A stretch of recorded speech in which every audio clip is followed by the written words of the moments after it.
Amigos, buenos días, bienvenidos aquí a Cuarto Poder. Estamos a la espera de Guido y Flor. No sé, ya la están agarrando como de mala costumbre. Yo soy el primero, no sé, ellos están más próximos, creo. Debían haber llegado al programa, no sé por qué razón no han llegado. Pero bueno, vamos a analizar la actualidad noticiosa cuando todavía el tema de la seguridad ciudadana sigue dando que hablar.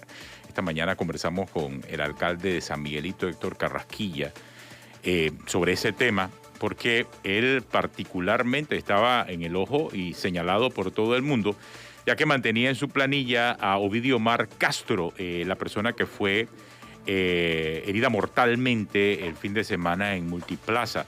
Y el alcalde Carrasquilla, en su declaración, no explicó claramente cuáles eran las funciones que tenía este señor en el municipio y de qué manera entonces pudiese justificar esa estrategia de seguridad detrás de el contratar a estas personas en riesgo social en la planilla del distrito de San Miguelito.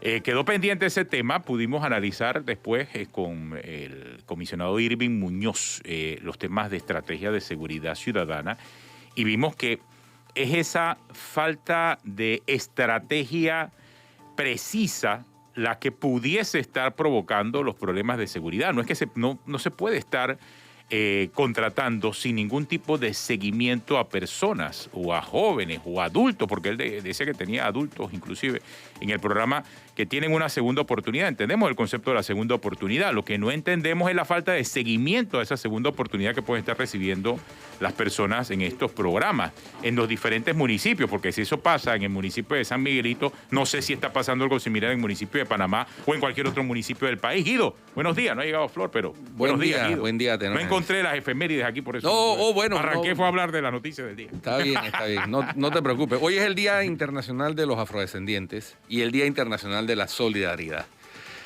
Pero la solidaridad no puede ser basada en falta de seguimiento, como tú planteas. Porque que un capo, un jefe de un grupo o banda criminal esté emplanillado ganando $600 y la excusa que más le viene a la mente al alcalde sea que es que todo el mundo tiene derecho a una segunda oportunidad y es un programa de resocialización, o sea, un señor que andaba con un carro blindado.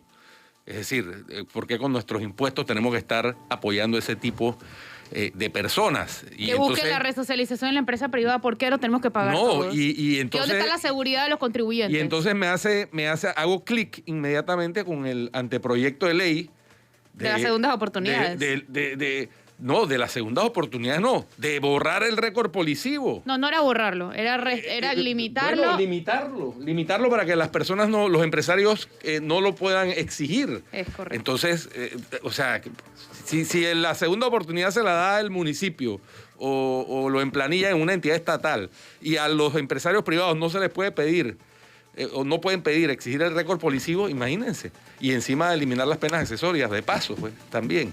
No, o sea, hay que tener coherencia. El cuñado de Raúl Pineda es el alcalde de San Miguelito, por cierto. Sí, ahí están todos entrelazados, evidentemente. Sí. Aquí al final el alcalde de San Miguelito, o sea, tiene que explicar claramente de qué se trata ese programa. Él mismo no lo pudo explicar, yo se lo pregunté directamente. Oye, bueno, ¿y en qué consiste el programa? ¿Cuál es el objetivo?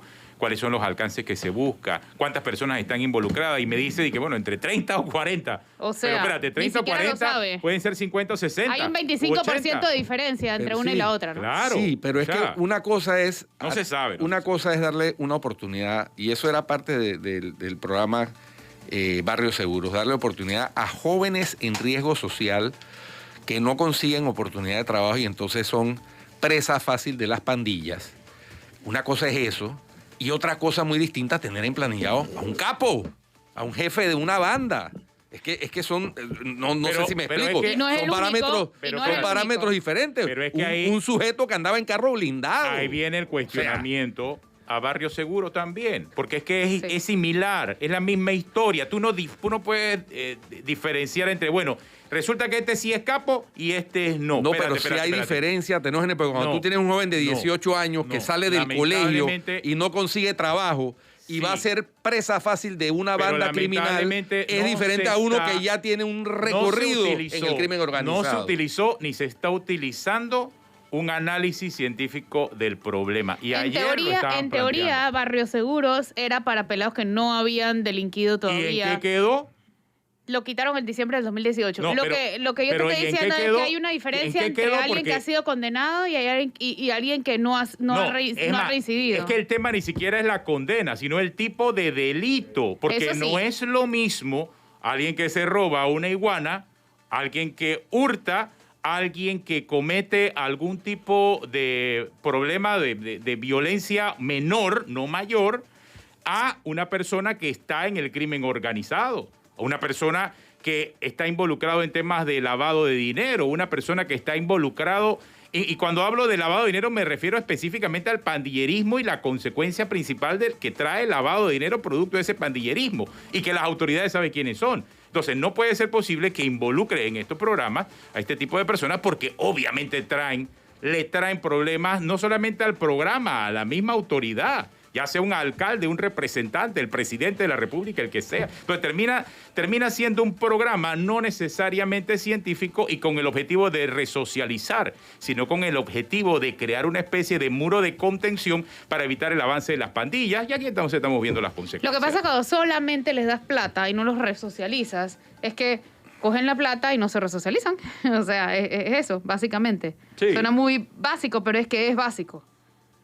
Sí, no, suena básico, pero es ahí donde estamos fallando.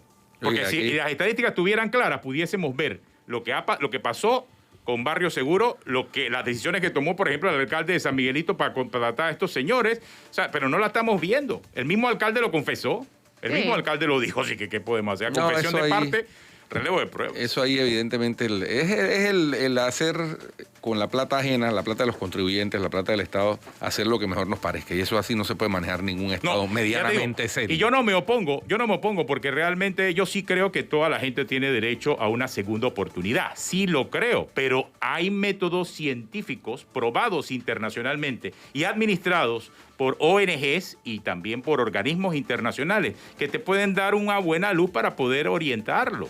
Y vemos casos que sobran en muchos países, en América Latina Aquí y en el mismo. resto del mundo, y aquí en Panamá mismo, también. Aquí mismo, aquí Jesús Luz, ahora que dijiste luces, Jesús Luz de Oportunidades es un programa muy bonito, muy bien estructurado, con buen seguimiento, es decir, de una ONG, pero meter en la planilla a diestra y siniestra a quien sea, Mira, sin saber... Ese puede ser un camino interesante. O sea, si realmente quieres ayudar a estos muchachos, y hay ONGs que están haciendo ese trabajo, habla con las ONGs que ya tienen experiencia probada y que administre estos programas si tienes el presupuesto. Y no entiendo cuál es el problema si al final eso es lo que quieres hacer, ayudar a la gente. Bueno, súmalos y te involucras y haces entonces algo realmente que tenga resultados integral, medibles. algo Porque integral. Esto no puede ser que, no, son como 30 o 40 o quizás 50, a lo mejor son 100. ¿Cómo es eso? O sea, yo no sé entonces cuántos son. Eso es demasiado irresponsable para la gravedad de lo que está pasando. Así es. Es demasiado irresponsable para la gravedad de lo que demasiada está ligereza. Oye, por cierto, me chatearon que cómo se me va a olvidar que hoy, 31 de agosto, en el año 1997,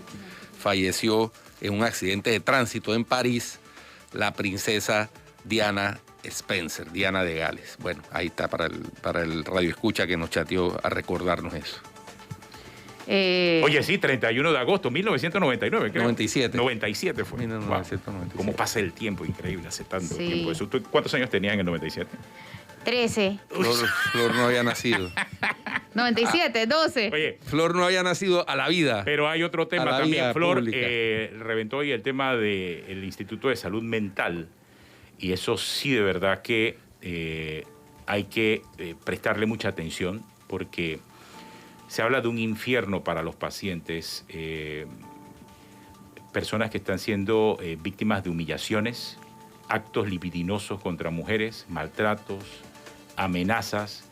¿Cómo se llega a ese punto en un instituto que casualmente lo que busca es ayudar a las personas que puedan haber pasado por situaciones como esas, Flor? O sea, ¿cómo se llega a ese extremo? ¿Qué está pasando allí? O sea, realmente he quedado muy preocupado por eso. Y sí sería bueno que nos explicara, porque veo el análisis que hiciste en la prensa y este tema reviste mucha importancia porque es el Instituto Nacional de Salud Mental, no hay otra. Así es, los pacientes a nivel psiquiátrico tienen muy pocas opciones para hospitalizarse a nivel público, muchas menos a nivel privado, pero muy pocas a nivel público también.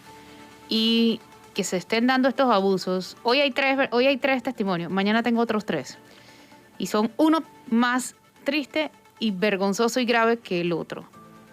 Aquí se habla de abuso sexual, aquí se habla de falta de atención médica, aquí se hablan de amenazas, de amarrar a pacientes que no están intentando hacerse daño, porque el procedimiento médico establece amarrar como una opción solo para los pacientes que pueden cometer un intento autolítico, pero no para pacientes que se portan mal, entre comillas.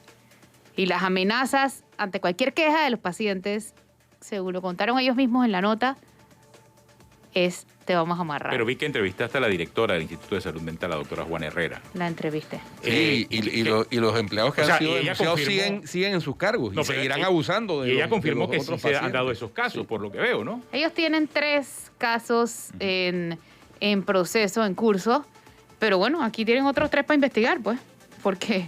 Perdona, no entendí esa parte. O sea, los 3 a los que se refiere la No son doctora, los que están escritos en el... Hay uno que sí, los otros hay 2 muchos no. más, pues. Claro que hay muchos más. Y mañana tengo otros 3. O sea que si yo tengo más casos que el INSA, o sea, no puede ser. ¿Cómo funciona eso dentro del INSEM? O sea, ¿hay algún tipo de comité interno que puede evaluar la conducta de los funcionarios que ahí trabajan? Sí. Porque debe ser un tema muy sensible el poder lidiar con Pero pacientes que el tienen este tipo Instituto de afección. Salud Mental tiene un patronato, no. No, esa es una entidad del Estado, ¿no? Eso Sí, es pero- una entidad no, bajo el pero- MINSA. sí, El ministro ya sí, fue pero informado de uno de los 3 casos aquí. El Hospital del Niño, el Hospital Oncológico, el Hospital Santo Tomás son del Estado, del MINSA, y tienen un patronato. Este no. No, pero Bueno. no tiene patronato. Este no tiene patronato y a mí me preocupa mucho lo que se está diciendo ahí, porque ¿dónde van los pacientes? Y esto es lo que pasa con los pacientes que pueden contarlo. ¿Qué pasa con los pacientes que no pueden contarlo? ¿Qué pasa con los pacientes sedados? A mí me parece escandaloso. Escandaloso. A mí, yo lo digo y se me paran los pelos. Esto es un abuso tan grande como el del CENIAF. Sí. Son abusos a personas indefensas. Comentaba vulnerables. con Flor fuera de cámaras, antes de entrar al aire, que desafortunadamente las deficiencias del Estado en las instituciones que tienen que atender personas confinadas, el Instituto de Salud Mental, los albergues de CENIAF, con muy poca supervisión o casi nula supervisión, las cárceles, el Centro Femenino de Rehabilitación, siempre son objeto de la atención pública por este tipo de situaciones. Pero siempre. Entonces, por eso es que a mí me hierve la sangre viendo cómo se derrochan los recursos del Estado y se distraen los Pero recursos del en Estado específico, no es un tema de plata, es en- un tema de Sí, falta de sí, preparación, sí. de falta de voluntad, Bueno, pero de es que la creencias falta personales de desidia. Flor, la falta de preparación, ¿por qué se da? Porque No. los recursos no se destinan a preparar Pero- a la gente. No, esto viene mucho. Yo no soy psiquiatra y yo no trataría a un paciente así. No es un tema de Pero ¿por qué de que no lo no tratarías? los han capacitado. Es un tema de que ahí no puede llegar cualquiera. Ahí tiene que llegar una persona que dentro de sus preparada. valores, sus principios, no tenga tratar mal a un paciente. Esto es un tema de sentido pero eso común. es Tú no parte de puedes. Tienes a un paciente fuera de su control de emociones, por eso es que está allí.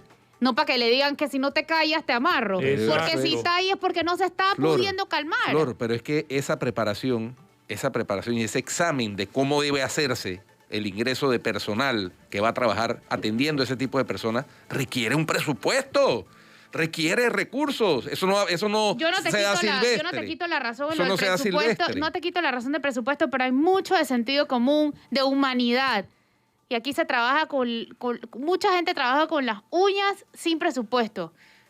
O sea que en este caso siento que es a las patadas, pues. Sí, es a pero las patadas. es que esto es una institución del Mentira, Estado. es mentira que 6 pacientes mienten. Es mentira. Mentira. De hecho, en los testimonios de mañana hay uno que sí puso la denuncia ante la Defensoría del Pueblo. Así que, ¿Y en qué habrá quedado? en nada. Y ese es el problema, porque resulta que ¿Dónde van los yo pacientes? no creo, o sea, no va a ser la única institución de salud pública del Estado o de la Caja de Seguro Social donde maltratan a los pacientes. Es más, en la Caja de Seguro Social hay una defensora o un defensor del asegurado al que no le hacen el más mínimo caso. Claro. O sea, maltratan a los pacientes. Entonces, aquí se suma el hecho que plantea Flor, que son pacientes vulnerables en una situación realmente muy crítica y delicada en lo más íntimo que pueda tener una persona, que es su salud mental. Su dignidad. Entonces, Y ojo, tú le sumas a eso, al maltrato que pueden estar afrontando por parte de funcionarios, y es peor. Y más grave todavía el hecho de que no haya sanciones, porque se terminan riendo todos del sistema y de las enfermedades de las personas. Y ojo, que no se malinterprete, que no estamos generalizando. Son casos que se dan, que no deben darse. No significa que en todas las instituciones del Estado se trata mal a la gente y todos los funcionarios tratan mal a la gente. No. Lo delicado es que no se hayan tomado acciones. Pero hay que tomar correctivos cuando se dan esos casos. Está. Eso es el tema. Porque casos como este, perdóname, ocurren a diario, no solamente en países como el nuestro, en países industrializados. Así es, del primer mundo. Si pero hay consecuencias. Pero hay esos países consecuencias. Acá no hay Guido, consecuencias. Si en un solo hospital, con un poquito que escarbé, salen 6 testimonios, yo no quiero saber lo que ¿Cuántos pasa. pacientes, Flor, atiende el si es que- Instituto Nacional de Salud Mental? Flor, ¿tienes esa cifra? No tengo idea. Mira, Para sacar un es que ¿sabes qué porcentaje. pasa? ¿Sabes qué pasa? Que el Matías Hernández antes, Llamado primero, Matías Hernández. no. Primero se llamaba manicomio o retiro, le decían Retiro, popularmente, le decían, sí. Matías Hernández. En 1950 cambió su nombre a Hospital Psiquiátrico Matías Hernández. Y lo llamaban el psiquiátrico. Sí, ¿y por qué? Ibas allá si ¿Y por estabas qué loco, así hubo- te decían. Claro, Sí. y entonces te guardaban de por vida. Sí. De por vida. Y además con tratamientos no idóneos. Eso eran En el 2006, tiempos que se suponían ya superados. Bueno, con la por declaración de ciencia Caracas y del así 90, es. en el 2006 se le cambia el nombre al Matías Hernández y en teoría... 16 años después de la declaración. Hagamos Correcto. constar eso. O sea, nosotros aquí seguimos llamando eso retiro hasta el 2006. Lo llamábamos retiro. No, primero se llamaba retiro o manicomio. En el 50 Hospital cambió el nombre psiquiátrico. a hospital psiquiátrico. Y en el 2006 cambió el nombre a Instituto Nacional de Salud Mental. Y el objetivo principal era respetar la dignidad de los pacientes, no hospitalizarlos de por vida, tratarlos idóneamente, pero sobre todo, y subrayo, tratar con dignidad a los pacientes. Y esto, verlo después, todavía, me parece absurdo. Ya hoy me escribieron 2 pacientes más, Bueno. que ellos también sufrieron un infierno. O sea que, no son casos aislados. Yo participaba en labor social en un grupo que se llamaba Comité de Orientación y Apoyo Panameño, que tuvimos a principios de los 90. Y les hacíamos fiestas de cumpleaños y de Navidad a las personas del hospital, en esa época era Hospital Psiquiátrico Matías Hernández todavía. Y la verdad es que había gente que participaba en las fiestas alegremente, bailaban, etcétera, etcétera, y se notaba un ambiente, yo diría, agradable en ese grupo de pacientes. Sin embargo, en una ocasión, la persona que dirigía nos hizo una gira. ¿En qué por el hospital? lugar, en el Instituto de Salud Mental, en el Ya. Hospital Psiquiátrico Matías Hernández. Nos hizo una gira y nos llevó a pabellones, por ejemplo, donde estaban las personas que no podían ponerse ropa porque se desesperaban con ansiedad y se trataban de hacer daño. Entonces era el pabellón de los desnudos. Nos llevaron a donde estaban otros que estaban aislados porque eran los que necesitaban camisa de fuerza, por ejemplo, para no hacerse daño y no hacerle daño a los otros. Y a mí esas escenas me parecían dantescas. Y estoy hablando de la década del 90, es decir, hace 30 años. Eso, por ejemplo, ya no se da. Y yo decía, no puede ser que esto esté sucediendo en un hospital de atención de salud mental en Panamá. Y hablé con el ministro de Salud de la época, que era José Trinidad Castillero, para plantearle mi preocupación por lo que vi en ese hospital. Me dijo que ya estaban trabajando en mejorar esa situación, que eso es lo que habían recibido de la gestión de la dictadura militar. Pero aparentemente la cosa ha mejorado, pero no tanto, Flor. O sea, porque no es admisible que a una persona la maltraten en un hospital del Estado. Yo entiendo que no se puede generalizar, pero basta que haya un caso para investigar y que hayan sanciones. No puede ser posible que un enfermero llegue y toque de manera impropia a una paciente. Por Y supuesto. a una que no. paciente afectada con depresión, que fue lo que entendí en el reportaje. Entonces, Ese es el Esta tema. es por un ataque bipolar, una Ese es crisis el bipolar. Y el enfermero Mañana ese hay sigue. otro. Entonces, me vas a Y el decir... enfermero ese sigue ahí trabajando como Es si que- nada. es que es muy delicado mientras, Porque es un proceso administrativo. mientras se investiga. Me recordó el Sí, tema de pero- los hisopados mientras se Pero investiga. es que ese es el punto, O sea, si hay Guido. cosas que son flagrantes. Guido, aquí tú llegas a la caja de seguro, y esto pasó con un señor que también se atendió en la caja del Seguro Social y le hicieron un tratamiento innecesario en la caja de Seguro Social. Pasará lo mismo con el caso del INSAM. O sea, cuando tú llegas ante la autoridad, ante la misma autoridad que termina siendo juez y parte, te dicen, no, lo que pasa es que tú estás exagerando como paciente.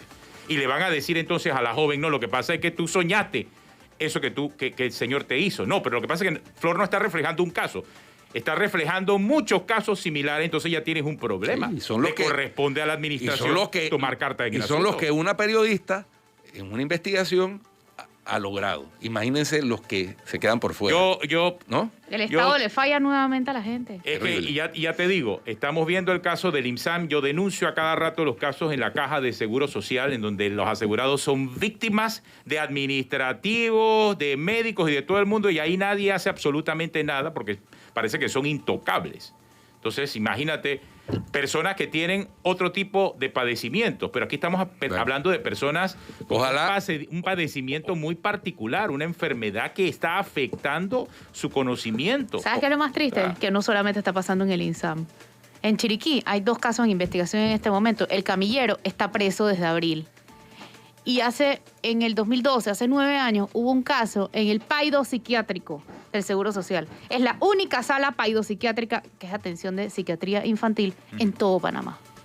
Casos similares. Ya, por lo menos el camillero de Chiriquí está preso. Al menos. En el caso del 2012, solamente se le mandó de un lugar a otro en el mismo hospital y el Estos caso fue casos- sobreseído. Estos casos son agravados. Terrible. Porque estamos hablando de personas vulnerables. Bueno, vamos a un cambio y volvemos con otro tema de interés. Vamos a hablar con Jaime nacional. Abad, hablar acerca de seguridad y las estrategias de seguridad. Unos minutos. Listo.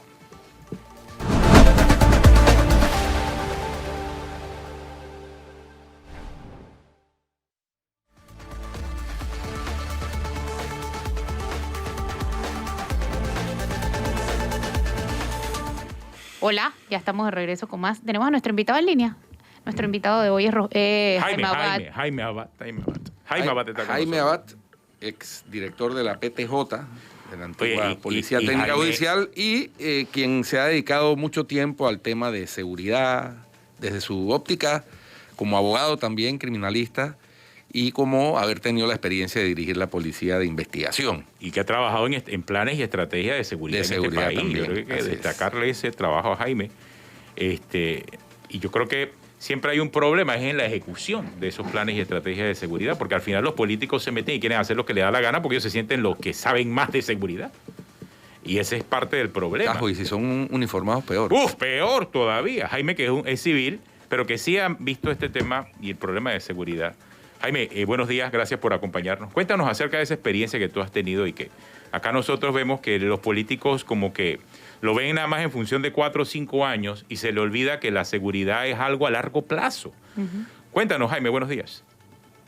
Buenos días, gracias por la invitación y definitivamente quiero ponderar 2 elementos que ustedes han mencionado. Uno, que soy un civil, sigo siendo un civil, siempre he sido un civil. Y 2, pues que tuve la responsabilidad bajo la administración del presidente Endara de dirigir un organismo de policía. En muchas ocasiones uno aprende más de una institución cuando sale que mientras está en ella. Y he tenido la oportunidad, gracias a Dios, de darle seguimiento al tema. Y como ustedes lo han dicho, pues he asesorado a algunos candidatos presidenciales durante su campaña en la elaboración de los planes de seguridad. Y a la conclusión que he llegado después de más de 30 años de estar en este trajín, es que nuestro país carece de un plan de seguridad con la jerarquía de tema de Estado. Miren, señores periodistas, ustedes no me dejarán mentir de que en los últimos 15 años todas las encuestas de opinión pública coinciden en ubicar el tema de la violencia y de la inseguridad como el problema que más afecta al ciudadano panameño. En ocasiones va de segundo lugar la canasta básica, el desempleo, pero nunca ha quitado del primer lugar el tema de la violencia y la inseguridad. Eso es un mensaje claro para nuestra clase política, en la cual también me incluyo, de que hace décadas nosotros debimos de haber hecho una especie de pacto social con todos los sectores políticos, empresariales, de la sociedad civil, para elevar el tema de la lucha contra la violencia, contra el crimen organizado, que cada vez se fortalece más, a la jerarquía de tema de Estado.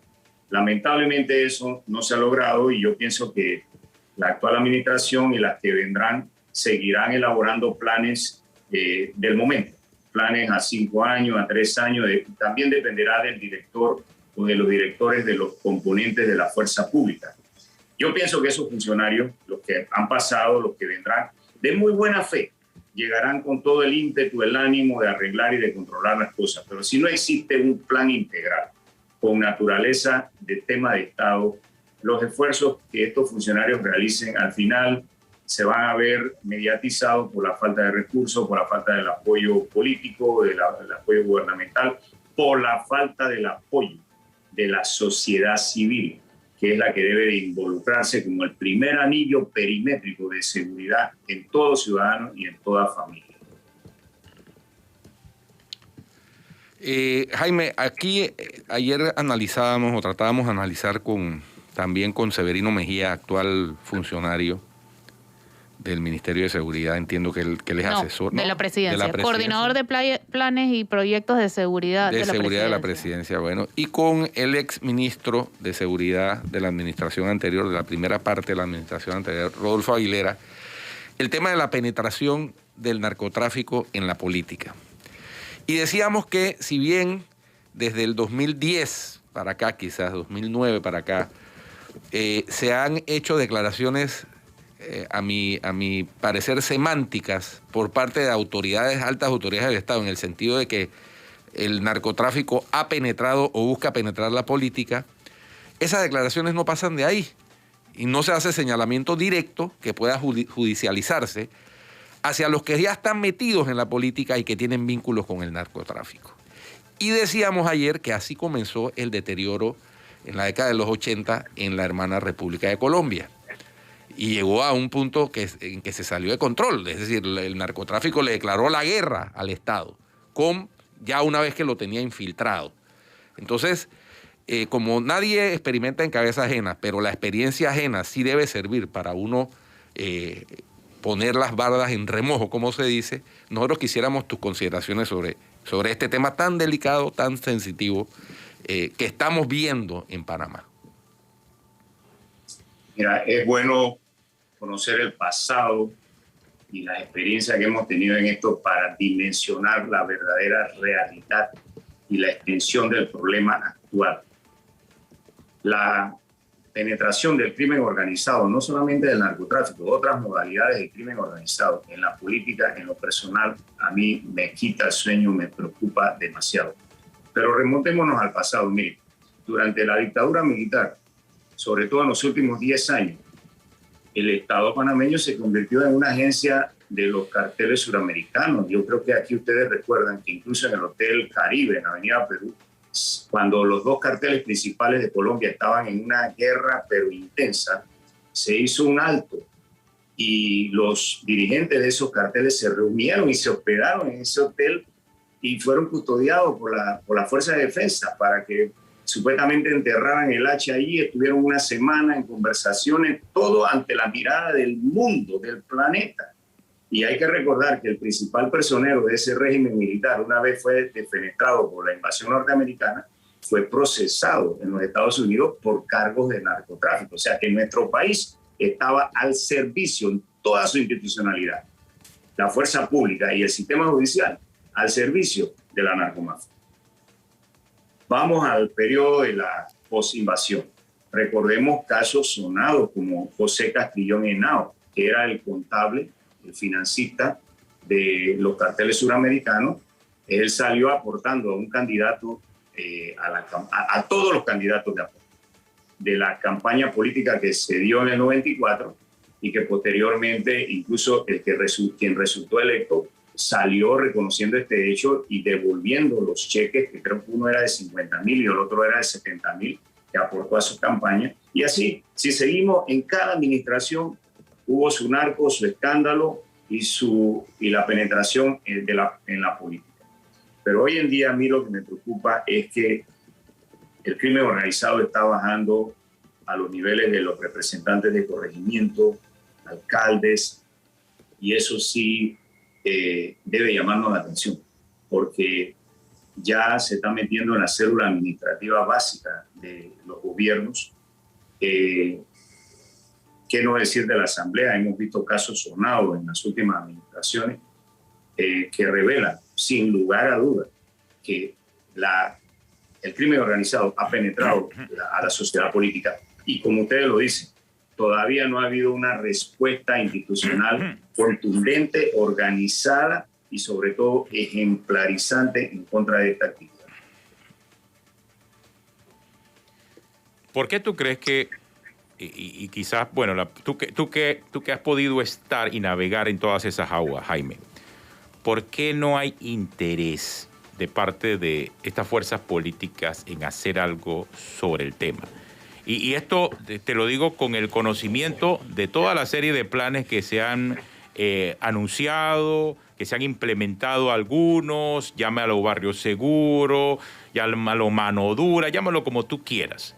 Pero por lo que estamos viendo en este momento, eso no ha dado resultado. O sea, todavía no hay un programa de estos, o estrategia, o proyecto, o lo que haya sido, que haya dado resultados efectivos. Y esto lo digo porque seguimos cuestionando el tema desde hace mucho tiempo. Entonces, ¿por qué no hay una acción realmente efectiva para este tipo de problemas? ¿Qué piensas tú? Por 3 factores básicos. El primero es ignorancia. El segundo es temor. Y el tercero, falta de voluntad política. Ignorancia, ¿por qué? Mira, en muchas ocasiones, los candidatos a presidente de todos los partidos, de todas las alianzas, y otros candidatos más, se abrazan, se toman fotos con personas que quienes estamos en la rama de la seguridad sabemos lo que andan. Y uno se les acerca y le dice, mire, cuidado con este tipo, pero ellos en ese momento lo desconocían, estaban ignorantes de una realidad. Y por eso es que las campañas presidenciales deben de sumar dentro de su organización a comisionados, a miembros de la Policía Judicial, del Consejo de Seguridad, que en un momento saben quién es quién en este país. Porque gracias a Dios este país es pequeño. Y aquí hay muchas personas, muchos compañeros que han trabajado en los organismos de seguridad que saben dónde duerme la langosta.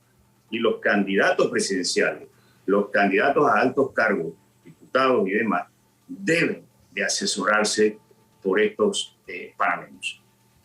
El primer tema es la ignorancia. Lo desconocen en campaña y lo van permitiendo y estas personas se van penetrando, van financiando. Y recuérdate que en campaña política no hay ninguna donación. La palabra donación no existe. Eso es inversión. Yo invierto mi dinero, pero después pido algo a cambio cuando usted esté allá. Y eso se ha dado. Eso se ha dado. Lamentablemente se ha dado. El segundo tema, diría yo, que es temor. Yo he visto a través de algunas administraciones cómo algunos candidatos a diputados, cuando ya quedan diputados u otros altos funcionarios, que ya sí tienen acceso a una información de inteligencia, entendida la información de inteligencia como una información todavía no judicializada, una información temprana, un dossier de que se está investigando una organización en la cual saltan algunas alarmas de que fulano, sutano, mengano, que están en la estructura política, andan en vaina, como decimos aquí en Panamá, para hablar a calzón quitado. Pero ya están tan inmersos dentro del sistema, dentro de sus equipos, que en ocasiones yo he percibido que sienten temor. Sienten un temor, es razonable, es humano, porque entonces cuando se dan cuenta de lo peligroso que son estos sujetos y de lo peligroso que es el sistema en el cual ellos se han metido, se han infiltrado y forman parte del equipo. No hay que descartar el temor. Y el último factor, que para mi juicio es el primordial, es la falta de voluntad política.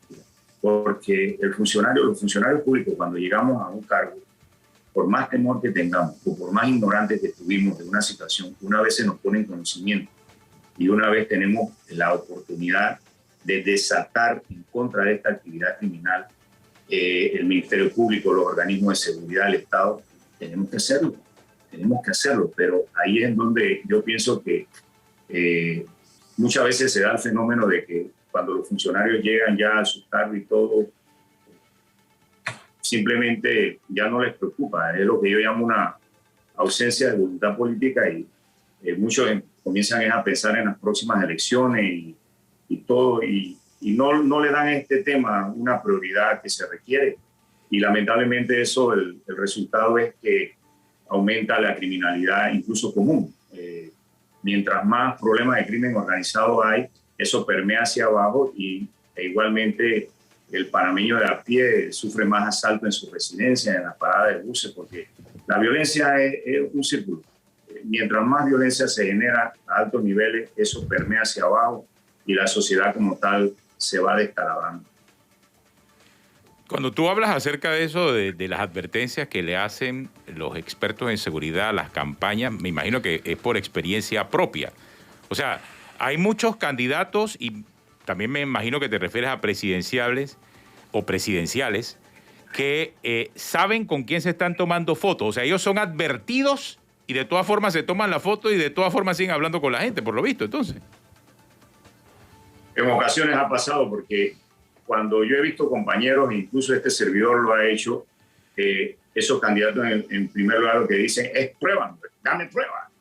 Y uno en ese momento, uno no anda con un maletín en la mano, con un USB con prueba.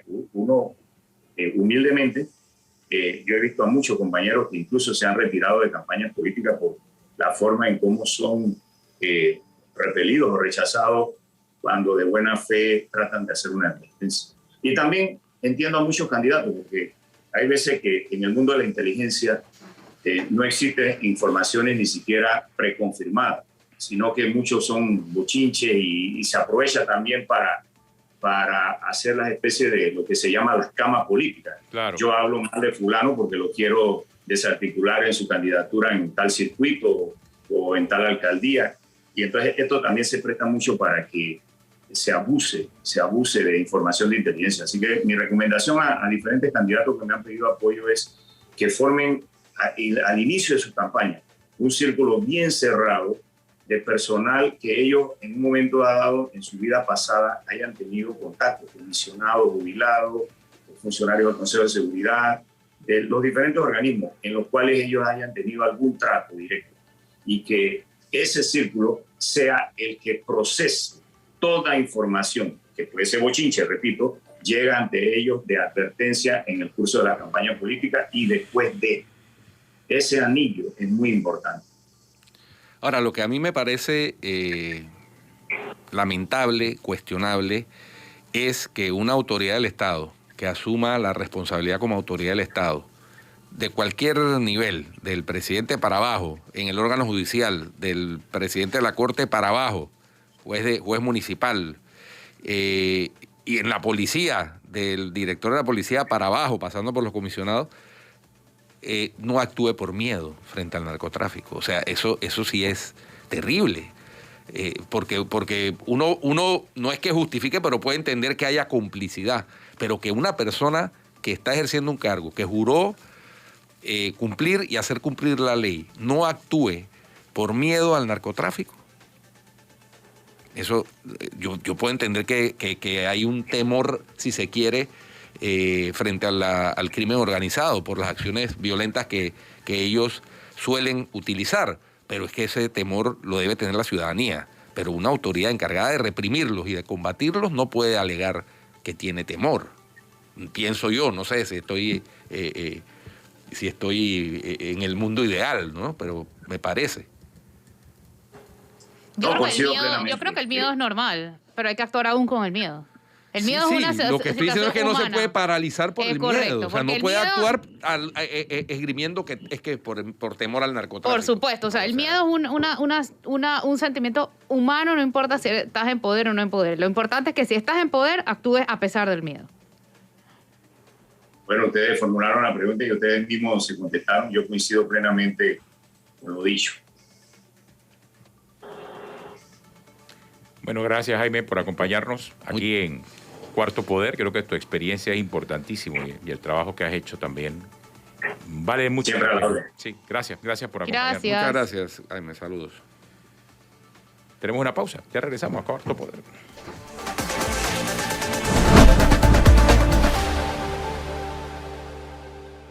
Jaime Abad es ese elemento de estar tomándote fotos y estar al lado de estas personas que tú sabes que son señaladas y que a ti no te interese. Eso es muy delicado.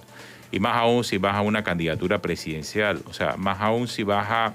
O sea, tú no puedes quedar al final del día como un encubridor o defensor de este tipo de situaciones anómalas. O sea, bueno, vimos el caso de Colombia que ustedes plantearon muy bien allí, el caso de México, países fallidos como estados porque no han podido establecer una estrategia clara para defenderse del crimen organizado. Hay quienes no solamente se toman fotos, sino que le mandan saludos de condolencia, van al sepelio, es decir, no ocultan la relación cercana.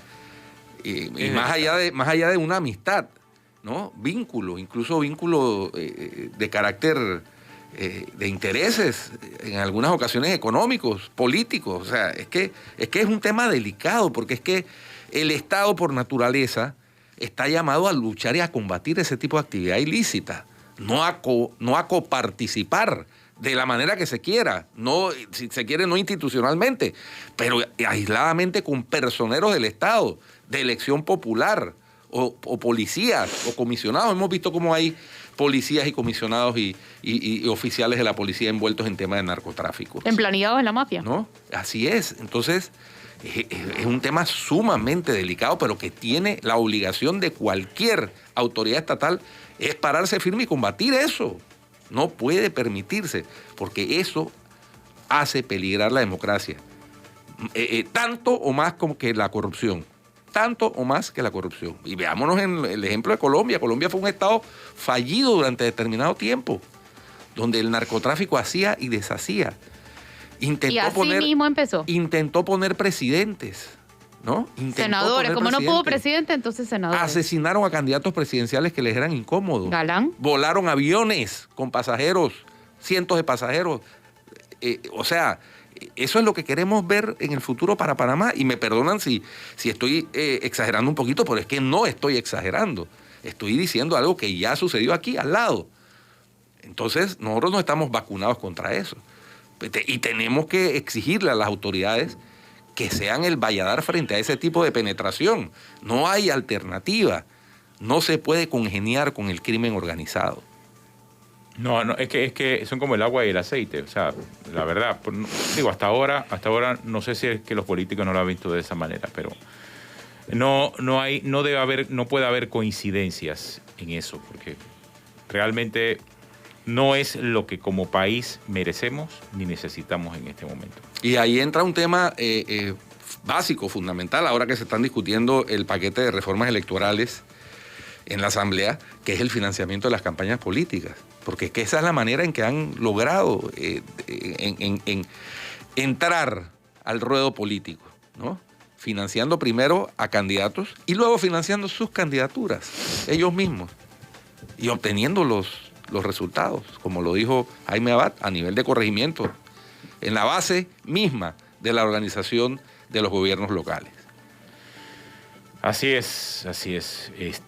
Sí, realmente, por lo que dijo Jaime, pues quedamos quizás un poco más preocupados por el tema de la falta de una estrategia de seguridad ciudadana, que debe incluir definitivamente los elementos de prevención y los elementos de represión. Pero si no hay forma de poder medir esos programas y proyectos que se desarrollan en la prevención, no vamos a poder obtener buenos resultados nunca. Sino simple y sencillamente seguiremos botando la plata. Botando la plata con diferentes tácticas que al final no llevan a poder construir una estrategia efectiva que pueda enfrentar lamentablemente este drama de el narcotráfico y los efectos que puede tener sobre la política. Así que bueno, esa es la realidad de eso. También, bueno, también ayer, por cierto, y antes de terminar, el MINSA ya...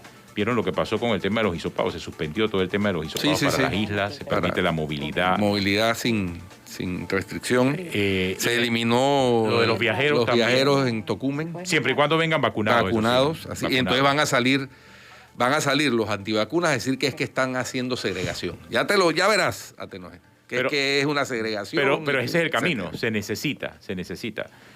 Claro, todo esto coincidentalmente ocurre después que aparecieron todos los escándalos por los hisopados en el aeropuerto, por el hisopado en las islas. El Ministerio de Salud, no sé si es que acusó recibo, pero al final, bueno, tomó la decisión de suspenderlo. Ojalá con esto no quede suspendido el escándalo.